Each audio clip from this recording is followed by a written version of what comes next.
เรียบร้อยโอ้โถสมพอพ่อแม่พี่น้องเนาะนี่เรียบร้อยเลยเงินของครูดอยพ่อแม่พี่น้องเนาะนี่ป้าโถเพราะว่าเฮาอยู่ในเฮือนบ่เห็นพ่อแม่พี่น้องเนาะนี่กระเบื้องแตกเป็นที่เรียบร้อยพ่อแม่พี่น้องเนาะบ่ฮู้ว่าผลเสียหายมันส่ำใดพ่อแม่พี่น้องเอ้ยเนาะเครื่องคองสะพ่อแม่พี่น้องเอ้ยเนาะนี่ความที่ว่าลมมันแห้งพ่อแม่พี่น้องเนาะนี่โอ้โถเครื่องคองบ่เป็นเอาเลยนี่เนาะนี่บนมันแตกบนนี่นี่แหละพ่อแม่พี่น้องเนาะเป็นให้เพดานมันแตกพ่อแม่พี่น้องเอ้ยเนาะนี่หลายบอนเติบเสียหายหลายล้านพ่อแม่พี่น้องเอ้ยเนาะนี่แตกบักยาวๆพ่อแม่พี่น้องเอ้ยนี่ป้าโถเสียหายหลายแท้พ่อแม่พี่น้องเอ้ยแตกพาเครื่องเลยพ่อแม่พี่น้องเนาะนี่ตัวนี้ตกเลยนี่แตกพาเครื่องเลยตัวนี้ตัวที่ว่ามันแตกพ่อแม่พี่น้องตัวที่ว่ามันแตกขาด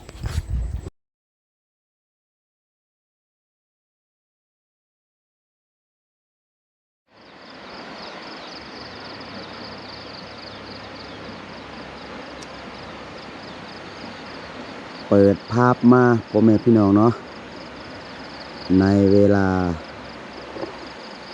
ตอนเศร้าพ่อแม่พี่น้องเนาะนี่ตาเวนกำลังจะขึ้นกำลังแดงพ่อแม่พี่น้องเนาะในเวลาตอนเศร้า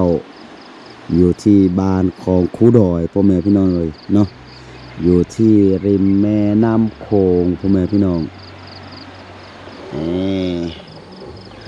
ก่อนอื่นกราบทักทายสบายดีและสวัสดีเด้อพี่น้องบ่ว่าจะอยู่ในประเทศและต่างประเทศกะขอยินดีต้อนรับเข้าสู่ช่องครูดอยอีกคือเก่าคือเดิมพ่อแม่พี่น้องเนาะกะมื้อนี้มาอยู่กับครูดอยในเวลาเช้าๆพี่น้องเนาะกะมื้อคืนนี้กะเป็นคืนที่ว่านักหน่วงพ่อแม่พี่น้องเอ้ยเนาะกะบ่ฮู้ว่าบอลที่ว่า FC เนาะที่ว่าบรรดาพ่อแม่พี่น้องได้เบิ่งครูดอยตอนนี้เนาะก็คือเมื่อคืนนี่อยู่ทางนั้นสภาพอากาศเป็นแนวใดเนาะแต่ว่าอยู่ทางบ้านครูดอยก็คือปาโทหนักสมควรพ่อแม่พี่น้องเนาะก็คือลมพายุแห้งหลายพ่อแม่พี่น้องเนาะปอโทหาเห็นพ่อแม่พี่น้องเนาะอู้โทเรียบร้อยโอ้โถสมพอพ่อแม่พี่น้องเนาะนี่เรียบร้อยเลยเงินของครูดอยพ่อแม่พี่น้องเนาะนี่ป้าโถเพราะว่าเฮาอยู่ในเฮือนบ่เห็นพ่อแม่พี่น้องเนาะนี่กระเบื้องแตกเป็นที่เรียบร้อยพ่อแม่พี่น้องเนาะบ่ฮู้ว่าผลเสียหายมันส่ำใดพ่อแม่พี่น้องเอ้ยเนาะเดี๋ยวครูดอยจะขึ้นไปเบิ่งแต่ว่าอยู่ในห้องนี่อยู่ในเฮือนก็คือเมื่อคืนนี่น้ำเต็มเลยพ่อแม่พี่น้องเนาะนี่ก็คือเนื่องจากว่ากระเบื้องแตกเนาะนี่ปลายกระเบื้องอยู่นี่นี่ให้พ่อแม่พี่น้องได้เห็นนี่บนนี้ก็คือเห็นหูเลยอ๋อโธ่เนาะเพราะว่าเขาใส่เพดานแล้วเขาอยู่ทางนั้นมันบ่เห็นพ่อแม่พี่น้องเนาะปอโธ่แตกเป็นที่เรียบร้อยพ่อแม่พี่น้องเลยเนาะนี่เปียกหมดพ่อแม่น้ำซึมหมดพ่อแม่พี่น้องเนาะโถเดี๋ยวจะให้พ่อแม่พี่น้องได้เบิ่งทางหน้าเฮือนเนาะก็คือเครื่องคองไม่ยังก็คืออู้โถเสียหายหลายล้านพ่อแม่พี่น้องเลยนี่เครื่องคองสะพ่อแม่พี่น้องเลยเนาะนี่ความที่ว่าลมมันแห้งพ่อแม่พี่น้องเนาะนี่โอ้โถเครื่องคองบ่เป็นเอาเลยนี่สะพ่อแม่พี่น้องเนาะเครื่องคองอ๋อโถอันตรายขนาดหนักหน่วงสมควรพ่อแม่พี่น้องเลยเนาะโถเดี๋ยวจะพาพ่อแม่พี่น้องเข้าไปเบิ่งทางในเนาะว่ามันเป็นแนวใดโถพ่อแม่พี่น้องเนาะโดยเฉพาะน่าจะเป็นบอนนี่พ่อแม่พี่น้องเลย นี่ห้องนี่ห้องเก็บของเนาะนี่ก็คือเปียกบดพ่อแม่พี่น้องเอ้ยเนาะเมื่อคืนนี่ก็คือน้ำเต็มอยู่นี่เลยนี่เดี๋ยวนี้ก็ยังมีน้ำค้างอยู่แต่ว่าน่าจะเป็นบนนี้พ่อแม่พี่น้องเนาะโอ้โธ่นี่โอ้โธ่หนักหน่วงเลยเห็นฟ้าเห็นเดือนเลยพ่อแม่พี่น้องเนาะพิงมาพี่ไอ้แซนน้องเบิงไอ้หาเห็นเดี๋ยวนี้นี่เนาะอยู่ถึงเพดานนี่เมื่อคืนกับเมื่อพิงออกมาเบิงตะบาเห็นยังบ่ได้พ่อแม่พี่น้องเนาะ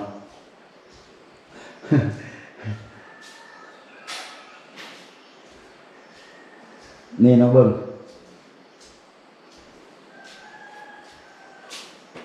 ไว้นี่คือเบื้องลมพัดออกเลยนี่เห็นบ่เห็นฟ้าเลย โอ้เสียหายหลายพวกแม่พี่น้องเลยเนาะย้อนว่าลมพายุมันแห้งพวกแม่พี่น้องเนาะก็ทุกท่านนี่ก็คือกันเนาะพี่น้องนี่ทีนี้มันก็เจอเนาะน่าจะเป็น2-3 แผ่นพุ่นแหละ2-3 แผ่นเดี๋ยวอายจะขึ้นไปเบิ่งเปียกเถอะว่าเขาเปียก เขาก็เปียกพวกแม่พี่น้องเนาะโอ้โถนี่เป็นน้ำคาอยู่ดีเลยพ่อแม่พี่น้องเนาะนี่โถเสียหายอย่างนักหน่วงพ่อแม่พี่น้องเฮือนคู่ดอยกระเบื้องแตกเนาะปลิวไปเลยโถโอเคเนาะเดี๋ยวคู่ดอยจะหาขั้นใดเพื่อที่ว่าจะปีนมาทางนี้พ่อแม่พี่น้องเนาะเพราะว่าห้องนี้แม่นคู่ดอยบ่ห้องน้ำนี่คู่ดอยบ่ใส่เพดานพ่อแม่พี่น้องเนาะเพราะว่าเวลาไฟหรือว่ากระเบื้องมันยังมีปัญหาก็คือจะปีนมาบนนี้พ่อแม่พี่น้องเนาะขึ้นไปเบิ่งเดี๋ยวคู่ดอยจะขึ้นไปเบิ่งว่าทางเทิงมันเสียหายจักแผ่นบนใดมันแตกเนาะแล้วก็จะหาตัวใหม่มาเปลี่ยนใส่เนาะแต่ว่าบ่ฮู้ว่าจะไปหาอ้ายเพิ่นจะอยู่เฮือนหรือบ่พ่อแม่พี่น้องเอ้ยถ้าว่าเฮาบ่เปลี่ยนก็คือถ้าว่ามื้ออื่นมื้อฝนมาก็คือเฮาจะอยู่บ่ได้ตื่มพ่อแม่พี่น้องเนาะแล้วก็อีกอย่างหนึงก็ยานเพดานมันเปื่อยพ่อแม่พี่น้องเนาะนี่ซึมหมดพ่อแม่พี่น้องแต่ว่ายังดีที่ว่าครูดอยใส่เป็นแผ่นเรียบพ่อแม่พี่น้องเนาะถ้าว่าครูดอยใส่เป็นยิบซ้ำก็คือเดี๋ยวนี้มันบ่เหลือหยังแล้วพ่อแม่พี่น้องเนาะแต่ว่าครูโดยใส่เป็นแผ่นเรียบตัวธรรมดาและมันถึกฝนถึกน้ำมันบ่เป็นหยังถึกน้อยพ่อแม่พี่น้องเนาะดามมือดามสองมือถ้าว่าปะโทรถไฟก็แมปสิขาดแล้วพ่อแม่พี่น้องเนาะถ้าว่าครูโดยใส่เป็นยิบซ้ำนี่ก็คือมันแพงแต่ว่าเรื่องคุณภาพถ้าหากว่ามันถึกน้ำถึกฝนก็คือมันจะเปื่อยเลยเฉพาะยิบซ้ำพ่อแม่พี่น้องเนาะโทษเสียหายหลายพ่อแม่พี่น้องนี่ถ้าตาตัวนี้มาฮอดพี่เลยพ่อแม่พี่น้องเนาะเดี๋ยวครูเราจะขึ้นไปเบิ่งนี่เนาะบนนี้คือกันคือสิแตกพ่อแม่พี่น้องเนาะนี่โทษโอเคเนาะเดี๋ยวจะขึ้นไปเบิ่งเทิงว่ามันจะเสียหายจักแผ่นพ่อแม่พี่น้องตอนนี้ครูโดก็ขึ้นมาอยู่ที่หลังคาเป็นที่เงียบโอ้ยพ่อแม่พี่น้องเนาะโถถ้าเป็นดาดฟ้าพ่อแม่พี่น้องก็คือวิวนี่โอ้โถโคตรงามเลยพ่อแม่พี่น้องอยู่ที่หลังคานี่โถนี่ยอดวิวชมวิวอยู่บนหลังคาเฮือนของครูดอยพ่อแม่พี่น้องเนาะนี่ทางนี้ก็จะเป็นบ้านปูนเนาะปูนทางหลวงพุ่นอยู่พุ่นพ่อแม่พี่น้องเนาะนี่ในบ้านก็อยู่ทางนั้นอยู่บนหลังคาอยู่บนสูงก็จะเห็นวิว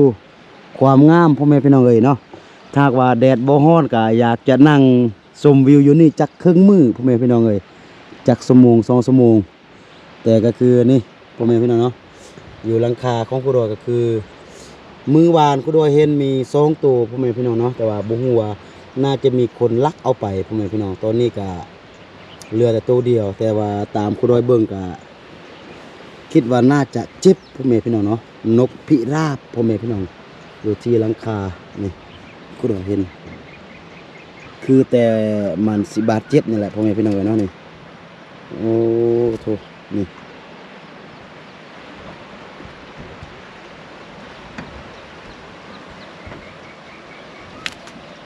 โอ้มันบ่สร้างนี้พ่อแม่พี่น้องเอ้ย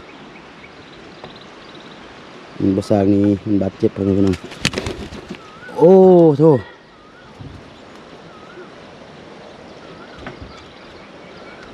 มันบ่สร้างนี้แล้วพ่อแม่พี่น้องเนาะนี่ก็ดอสิจับสิไปปิดปัวมันโอ้ยโอ้โถปะอยู่หันพ่อแม่พี่น้องเอ้ยโถเดี๋ยวก็ดอไปแป้งเฮือนก่อนเนาะแล้วค่อยลงไปเอาพอมันเจ็บพ่อแม่พี่น้องเอ้ยเนาะนี่โถนี่มันมาอยู่นี่โถเสียวขนาดพ่อแม่พี่น้องเอ้ยนี่ตัวนี้เป็นหลังคาบ้านเทิงพ่อแม่พี่น้องเอ้ยโถเดี๋ยวคุณดอยจะเรียบเบิ่งหลังคาบ้านก่อนพ่อแม่พี่น้องเอ้ยก็มันแตกก็คิดว่ามันน่าจะบ่แตกพ่อแม่พี่น้องแต่ว่าก็คือมันเป็นกระเบื้องห้องน้อยพ่อแม่พี่น้องเนาะแต่ว่างานหลังคาก็คือมันบ่ได้เป็นเล็กพ่อแม่พี่น้องเอ้ยมันเป็นไม้แล้วก็บัดนี้คุณดอยซื้อมามันเป็นไม้ที่ว่ามันบ่งามมันคดพ่อแม่พี่น้องเอ้ยเนาะแล้วบัดนี้มาใส่หลังคาเฮือนแล้วก็บัดนี้มันบ่เพียงกันพ่อแม่พี่น้องเอ้ยเนาะนี่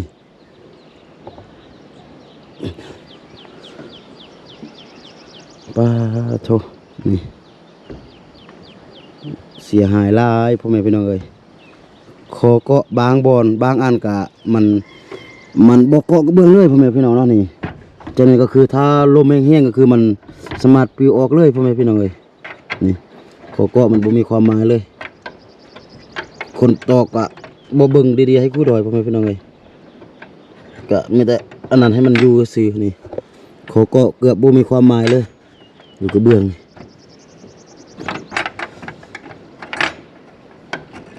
มันโถนี่มันบ่มีความหมายเลยเขาก็นี่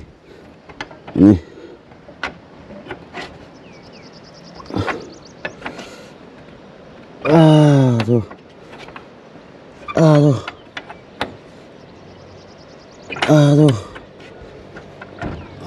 โถพ่อแม่พี่น้องนี่มันบ่มีความหมายเลยกับเบื้องนี่โอ้ยถ้าลมพัดแห้งก็คือปิวแน่นอนพ่อแม่พี่น้องเลยเนาะโดยเฉพาะตัวนั้นนี่ออกมาโอ้ย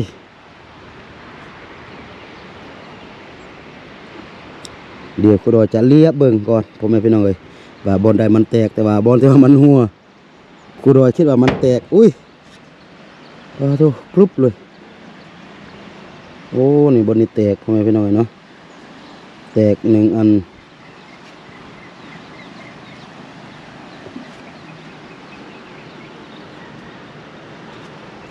บนนี่มันแตกพ่อแม่พี่น้องนี่โอ้ยโธ่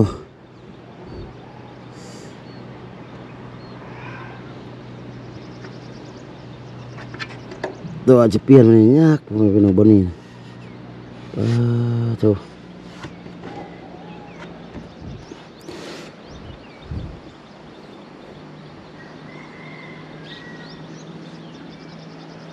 แต่ว่าทางรุมคิดว่ามันน่าสิบ่แตกพ่อแม่พี่น้องเลย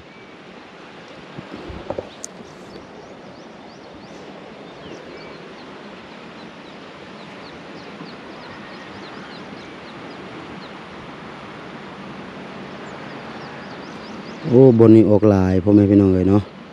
เสียหายหลายพ่อแม่พี่น้องเลยบนนี้โอ้บนนี้แตกหลายพ่อแม่พี่น้องนี่บนนี้ก็แตกโธ่โอ้แตกหลายพ่อแม่พี่น้องเลยบนนี้ก็แตกโอ้แตกหลายสมควร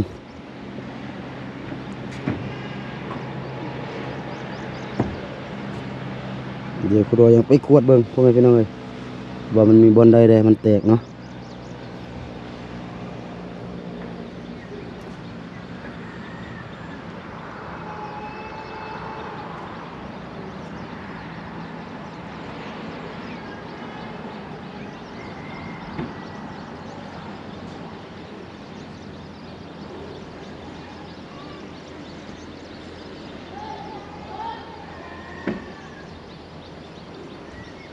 คิดว่าทางถึงน่าจิบ่มีบอนแตกแล้วพ่อแม่พี่น้องเอ้ยแตกไป2-3แผ่น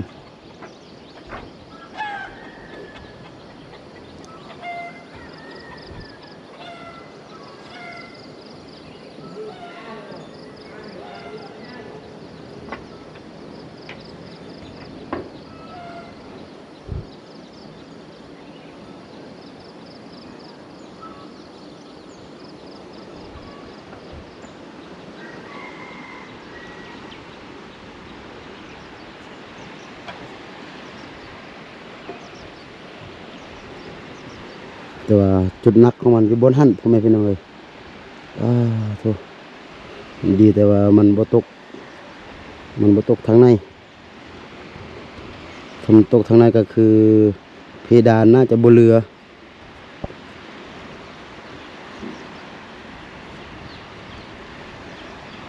นี่บนมันออกพ่อแม่พี่น้องเอ้ยโอ้แตกพร้อมเลยบนนี้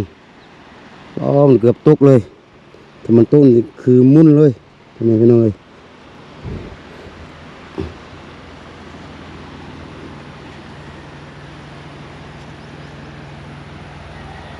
นี่เนาะบนมันแตกพ่อแม่พี่น้องเอ้ยก็คือมันหลุดถูกโอ้ยโถพ่อแม่พี่น้องเอ้ยเนาะนี่บนมันแตกบนนี่นี่แหละพ่อแม่พี่น้องเนาะก็คือคอมันหลุดหมดพ่อแม่พี่น้องเอ้ยอยู่แถวนี้นี่บนนี่ก็คือกันพ่อแม่พี่น้องเอ้ยคอมันหลุดหมดโถแตกเข้าไปทางในเลยตัวนี้เนาะแตกโอ้ยโถเดี๋ยวครูดอจะทำการซ่อมแซมบ้านก่อนพ่อแม่พี่น้องเอ้ยเนาะทางนั้นมันก็หลุดพ่อแม่พี่น้องเอ้ยนี่ทางนี้มันก็หลุดโถนี่หลุดออกจากไม้เหลี่ยมเป็นที่เรียบร้อยตอนนี้นักไปกว่าเก่าพ่อแม่พี่น้องเนาะโถนี่ตอนนี้ก็คือเพดานแตกพ่อแม่พี่น้องเนาะก็คือเล็กโครงศิลาที่ว่าเฮาใส่ก็คือมันโยดหมดพ่อแม่พี่น้องเพราะว่าเมื่อกี้ครูดอยกับอ้ายครูดอยแปลงคนเดียวบ่ได้เนาะไปเอิ้นอ้ายมาแปลงสวยเพราะว่ามันต้องมีคนหนึงอยู่ทางเทิงแล้วก็คนหนึงอยู่ทางลุ่มพ่อแม่พี่น้องเนาะแล้วก็บัดนี้ก็คืออ้ายอยู่ทางลุ่มเนาะแล้วก็บัดนี้อยู่กับโครงศิลาพ่อแม่พี่น้องเนาะก็คือยืนอยู่บนนั้นโครงศิลาที่ว่าบนเฮาใส่เพดานแล้วบัดนี้ก็คือโครงศิลามันโยดพ่อแม่พี่น้องเนาะเฮ็ดให้เพดานมันแตกพ่อแม่พี่น้องเอ้ยเนาะนี่หลายบ่อนเติบเสียหายหลายล้านพ่อแม่พี่น้องเอ้ยเนาะนี่แตกบักยาวๆพ่อแม่พี่น้องเอ้ยนี่โถเสียหายหลายแท้พ่อแม่พี่น้องเอ้ยโถก็คือตอนนี้ยังบ่แล้วพ่อแม่พี่น้องเพราะว่าเมื่อกี้มันบ่แตกแต่ว่าครูดอยกับอ้ายขึ้นไปแล้วก็ไปซ้ำเติมก็คือเดี๋ยวนี้แตกไปแล้ว4-5แผ่นพ่อแม่พี่น้องเอ้ยเพราะว่าครูดอยหนักเนาะ70 ปลายกิโลแล้วก็บัดนี้ขึ้นไปเหยียบกระเบื้องมันแตกบัดนี้จะได้ซื้ออันใหม่มา4-5แผ่นแล้วก็ซื้อตัวนี้มาเติมมาแปลงพ่อแม่พี่น้องเอ้ยเนาะโธ่เสียหายหลายพ่อแม่พี่น้องเอ้ยนี่พี่น้องเนาะตอนนี้ก็เวลาอยู่ที่3:50 นาทีพ่อแม่พี่น้องเอ้ยเนาะเบิ่งฟ้ามืดครึ้มฝนนี่มาพ่อแม่พี่น้องเนาะเลยให้อ้ายกับหลานนี่ขึ้นไปแปลงให้เพราะว่าครูดอยขึ้นไปบ่ได้พ่อแม่พี่น้องเอ้ยเนาะเพราะว่าครูดอยหนักเนาะน้ำหนักของครูดอย70 กิโลขึ้นไปแล้วก็ไปเหยียบแล้วก็บัดนี้กระเบื้องมันแตกพ่อแม่พี่น้องเนาะก็เลยให้คนที่น้อยที่ว่าน้ำหนักมันเบาขึ้นไปเพื่อที่ว่ากระเบื้องมันจะบ่แตกพ่อแม่พี่น้องเนาะนี่ตอนนี้อายกับหลานก็กำลังขึ้นไปแปลงหยาดเวลาก็คือฝนเนาะ ว่ามื้อนี้อ้ายเพิ่นก็ไปสวยไทบ้านเพิ่นแปลงเฮือน เดี๋ยวจะพาพ่อแม่พี่น้องมาเบิ่งตัวที่ว่ามันแตกนี่แตกพาเครื่องเลยพ่อแม่พี่น้องเนาะนี่ตัวนี้ตกเลยนี่แตกพาเครื่องเลยตัวนี้ตัวที่ว่ามันแตกพ่อแม่พี่น้องตัวที่ว่ามันแตกขาดเราจะเปลี่ยนแต่ตัวที่ว่ามันขาดตัวที่ว่ามันแตกเล็กๆน้อยๆเราก็ยามันพ่อแม่พี่น้องเอ้ยเนาะโชว์